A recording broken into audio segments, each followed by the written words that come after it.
theoretically, and even much more paranoid conspiratorial phone calls. Interview. The Actor, Part 3.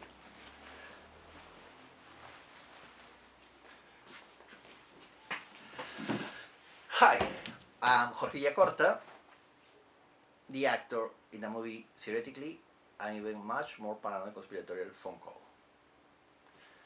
And I was talking about the character, what an intelligence officer means in this particular kind of production. We have had the antecedents of Theoretically, paranoid conspiratorial phone call, Theoretically, and even more paranoid conspiratorial phone call, and we're talking about Theoretically and even much more paranoid conspiratorial phone call. So we can see the intelligence officer as an artist who practices not popular aesthetics but the aesthetic distance. Why? Because the officer must study the population, which is not a one piece but several pieces interacting together, and are identified by a name called habitus, which is a socialized subjectivity. And he must know their characteristics, but he shouldn't identify himself with one position or another. Obviously, since he is developing an activity that supports the interests of one of those habitus, he already have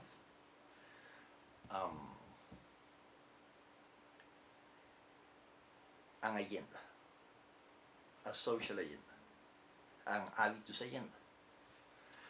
And this is a fascinating thing about the situation.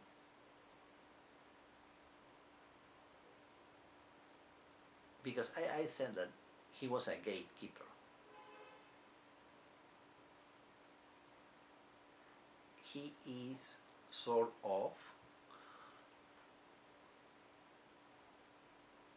the place or the process,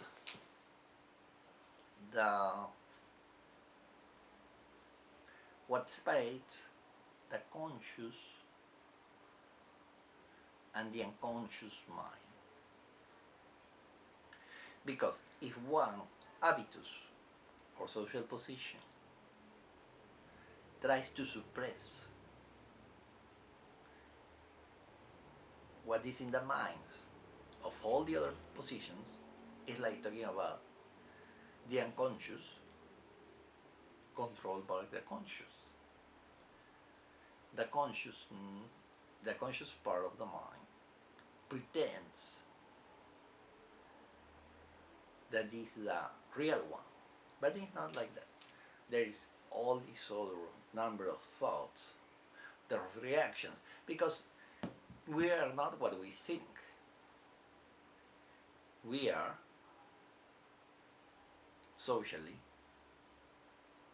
depending on how we are defined socially, because the classification categories are also objects of a struggle. Then my viewpoint is that to understand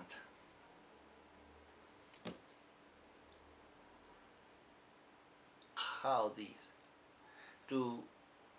this social being is conditioned, what I must do is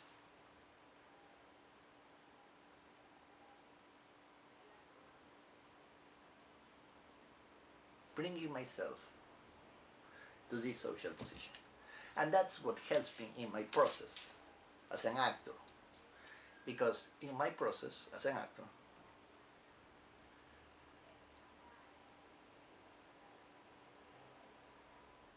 I what would the word be? The word, let's say that I begin to do what the other person does in order to become that person. Because I already stated, we are socially defined. So if you begin to take the responsibilities the same character is taking, you become that character. Even though you will find other solutions to what you do, because the screenplay tells you, you must think this, you must think the other thing, you must say that. You're a robot. When you're an actor, you don't think, you just repeat, and you must repeat not according to the reality, because movies have nothing to do with reality, even though the nominal layer in a society states that this is realism, it is just a pretension. They pretend that that is realism. Obviously, realism is different for different layers, for different social extractions. Then the representation of realism is also a struggle between competing proposals on that area. So I begin to behave like that. Then my process as an actor is to begin to do what that person does. I sit in a place with a phone and I have someone calling me. You might think that it sounds strange, but this is the way I work when I need to accustom myself to the behavior these characters have. For example, well, you might think, well, you are just practicing what is in the screenplay. Yes, but I use also different possibilities, because with a director we have a period of practice, and he tells me, no, don't see it like that, etc., etc., and he reviews his information provided by his machines, and he also makes me suggestions, and he's not working alone, he's working with the hair department, the makeup department, the costume department, the post-production department, the production designer, etc., etc.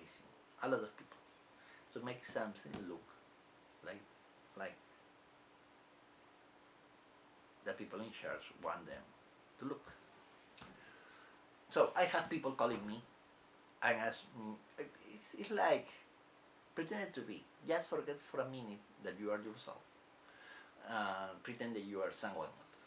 Let's pretend that I have this power. What would I do? What would I do, or what would you do if you were an intelligence officer who has this power?